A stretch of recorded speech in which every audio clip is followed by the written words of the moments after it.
dan salam sejahtera untuk kita semua. Terima kasih kepada Ibu Ari sebagai dosen pengampu dan kepada teman-teman semua yang telah memberikan kami kesempatan untuk mempresentasikan hasil dari diskusi kami, yaitu mengenai tentang analisis kasus pelanggaran kode etik advokat pada konten asusila Hotman Paris.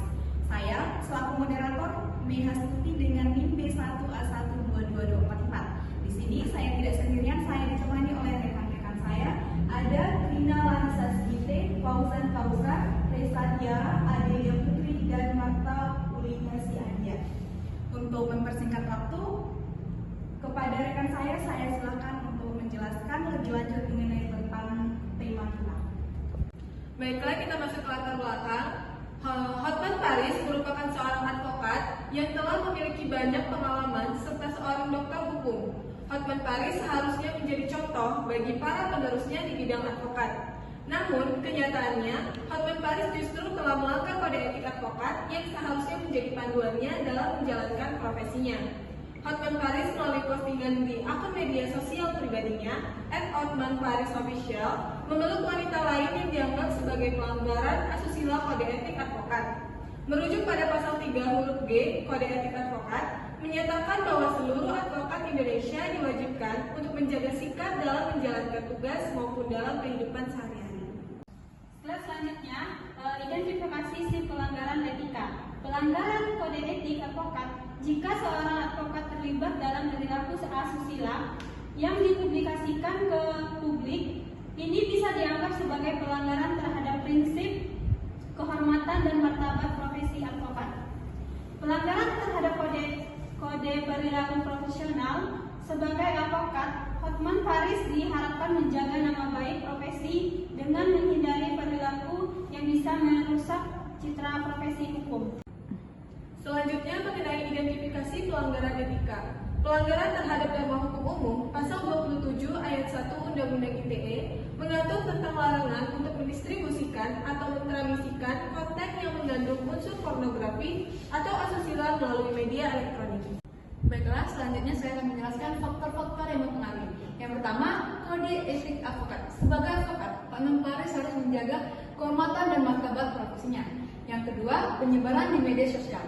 Konten yang tersebar luas di media sosial dapat merusak citra publik. Dan yang ketiga, tindakan organisasi Pradi. Pradi bisa memberikan sanksi administratif seperti peringatan dan pencabutan izin praktik. Yang keempat, dampak terhadap reputasi dan klien. Pelanggaran etika dapat mengurangi kepercayaan masyarakat dan klien. Dan yang terakhir, aspek hukum. Jika konten tersebut melanggar hukum seperti pornografi, maka Hotman Paris bisa menghadapi masalah hukum tambahan seperti Undang-Undang ITE. Baiklah, materi selanjutnya yaitu dampak pelanggaran etika. Kerusakan reputasi profesi advokat. Pelanggaran etika yang melibatkan konten asusila dapat merusak reputasi profesi advokat secara keseluruhan. Masyarakat akan mungkin kehilangan kepercayaan terhadap integritas advokat. Sanksi disiplin dari organisasi profesi. Dewan Kehormatan Pusat Pradi melarang Hotman Paris KPA untuk menjalankan profesi advokat di luar maupun di muka pengadilan selama 3 bulan masa pemberhentian sementara. Baiklah, materi selanjutnya akan saya serahkan kepada rekan saya. Baiklah, materi selanjutnya alternatif solusi. Yang pertama, Hotman Paris dapat mengikuti prosedur mediasi yang difasilitasi oleh Pradi atau Peradilan Advokat Indonesia dan melakukan permintaan maaf pada publik untuk membantu ketegangan dan menunjukkan tanggung jawab pribadi. Yang kedua, sebagai bagian dari sanksi, Hotman Paris bisa diwajibkan mengikuti pelatihan atau seminar etika profesi untuk memastikan pemahaman dan kepatuhan terhadap kode etik yang berlaku. Terima kasih kepada rekan-rekan saya yang telah memberikan penjelasan yang cukup menarik dan luar biasa. Mungkin dari teman-teman ada yang ingin bertanya kepada teman-teman yang ingin bertanya, kami silakan. Baik, terima kasih atas kesempatan yang telah diberikan oleh rekan-rekan kelompok 6. Sebelumnya perkenalkan, nama saya Randy Saputra dengan NIM B1A1222442. Di sini saya akan menanyakan apa sih langkah-langkah yang diambil oleh Hotman Paris setelah kontroversi ini. Terus tinjauan atau tindakan apa yang diambil Hotman Paris mengenai pernyataan respon terhadap kasus ini. Sekian, terima kasih. Perkenalkan, saya Apriyadi dengan NIM B1A1222446. Baiklah, pertanyaan saya, Sejauh mana tindakan ini dapat memengaruhi persepsi masyarakat terhadap profesi hukum secara keseluruhan? Terima kasih. Baik, perkenalkan saya Ahmad Ramadan dengan NIM B1A12229. Saya ingin bertanya kepada kelompok 6 terkait prinsip profesionalisme advokat. Di sini saya ingin bertanya, apakah perilaku Hotman Paris sudah mencerminkan ketidaksesuaian antara prinsip profesionalisme dengan gaya hidup publik yang ditonjolkan oleh beberapa advokat terkenal? Sekian, terima kasih. Baiklah, di sini saya akan menjawab pertanyaan dari saudara Deli. Pertanyaannya, apa langkah-langkah yang diambil oleh Hotman Paris setelah kontroversi ini? Tinjau tindakan atau pernyataan yang diambil Hotman Paris sebagai respon atas kasus ini. Jawabannya, setelah kontroversi mengenai pelanggaran kode etik yang melibatkan konten asusila, Hotman Paris mengambil beberapa langkah dan tindakan sebagai respon. Berikut adalah beberapa langkah yang umumnya diambil dalam situasi seperti ini. Yang pertama, pernyataan publik. Hotman Paris seringkali mengeluarkan pernyataan resmi untuk menjelaskan pandangannya mengenai kontroversi tersebut. Dalam pernyataannya, ia biasanya mencoba memberikan klarifikasi dan menjelaskan konteks dari situasi yang terjadi. Yang kedua, mengadakan konferensi pers. Ia mungkin mengadakan konferensi pers untuk langsung menjawab pertanyaan media dan publik. Ini memberikan kesempatan untuk menyampaikan argumen dan memperbaiki citra dirinya secara langsung. Yang ketiga, menghimbau untuk fokus pada pekerjaan. Dalam beberapa kasus, ia mengajak masyarakat untuk lebih fokus pada pekerjaan dan prestasi profesionalnya, alih-alih kontroversi yang sedang berlangsung. Yang keempat, menunjukkan sikap terbuka. Hotman Paris mungkin menunjukkan sikap terbuka terhadap kritik, mencoba untuk mendengarkan masukan dari publik dan media, serta berupaya memperbaiki kesalahan yang dianggap terjadi. Kelima, kegiatan sosial dan amal. Untuk memperbaiki citranya, ia mungkin terlibat dalam kegiatan sosial atau amal yang dapat membantu mengalihkan perhatian dari kontroversi dan menunjukkan komitmen terhadap isu-isu kemanusiaan. Yang keenam, konsultasi dengan tim hukum. Ia mungkin berkoordinasi dengan tim hukum untuk memahami implikasi dari kontroversi tersebut dan merencanakan langkah-langkah selanjutnya secara strategis. Dan yang terakhir, menghindari provokasi lebih lanjut.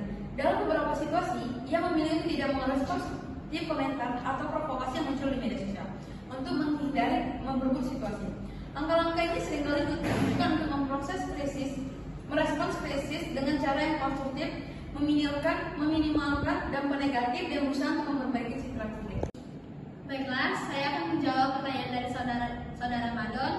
Pertanyaannya, apakah perilaku Hotman Paris mencerminkan ketidaksesuaian antara prinsip profesionalisme dengan gaya hidup publik yang ditonjolkan oleh beberapa advokat terkenal?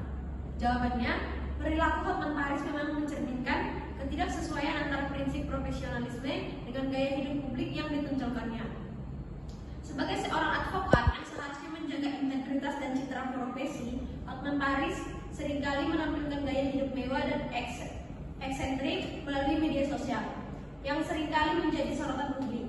Meskipun profesi advokat memberi kebebasan berekspresi, namun kode etik profesi mengharuskan seorang advokat untuk selalu berperilaku dan mencerminkan kehormatan dan martabat profesi, serta tidak melakukan tindakan yang dapat merusak reputasi profesinya di mata masyarakat.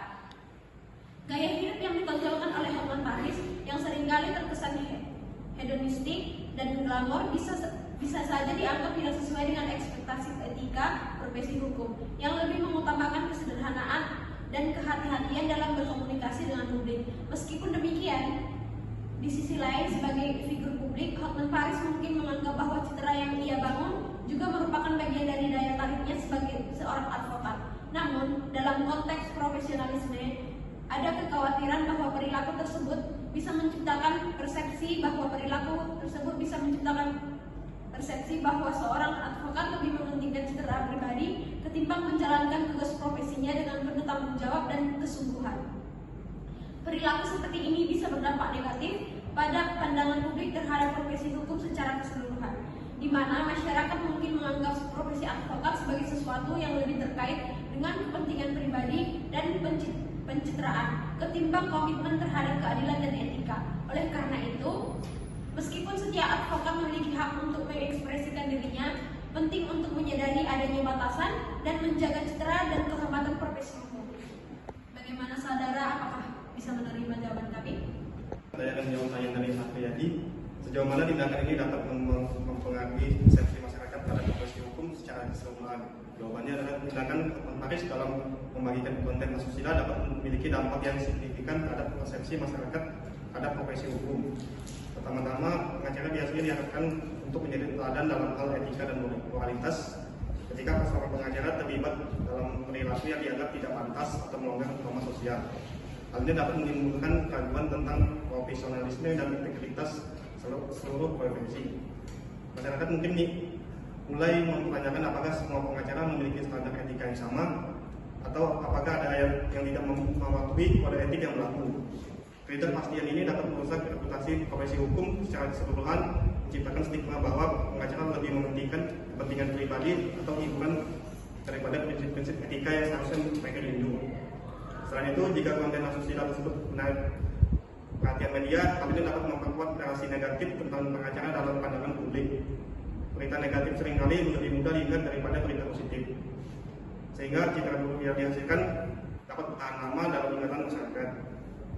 Dalam jangka panjangnya bisa termasuk penurunan kepercayaan masyarakat terhadap proses hukum yang pada gilirannya dapat mengurangi partisipasi masyarakat dalam proses hukum, baik sebagai klien maupun sebagai saksi. Masyarakat yang memiliki skeptis terhadap pengacara mungkin enggan untuk mencari bantuan hukum, bahkan dalam situasi di mana mereka membutuhkannya.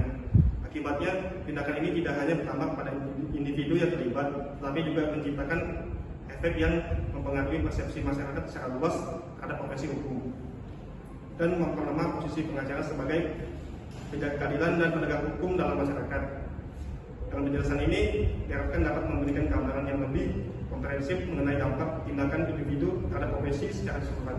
Baik, apakah Afriyadi dapat menerima jawabannya? Baiklah, untuk kesimpulan dari hasil presentasi kami pada kesempatan kali ini ialah advokat memiliki peran yang sangat penting sebagai akses menuju keadilan dan penghubung antara masyarakat dengan negara melalui institusi hukumnya. Kasus pelanggaran kode etik oleh advokat terkenal seperti Hotman Paris menjadi contoh nyata bahwa pelanggaran terhadap etika profesi dapat merugikan nama baik profesi advokat secara keseluruhan.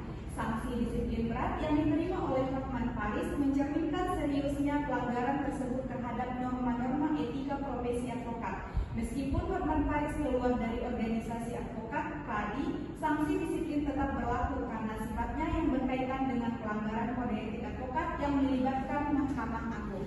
Sekian dari kami. Wabillahi taufiq wal hidayah. Wassalamualaikum warahmatullahi wabarakatuh.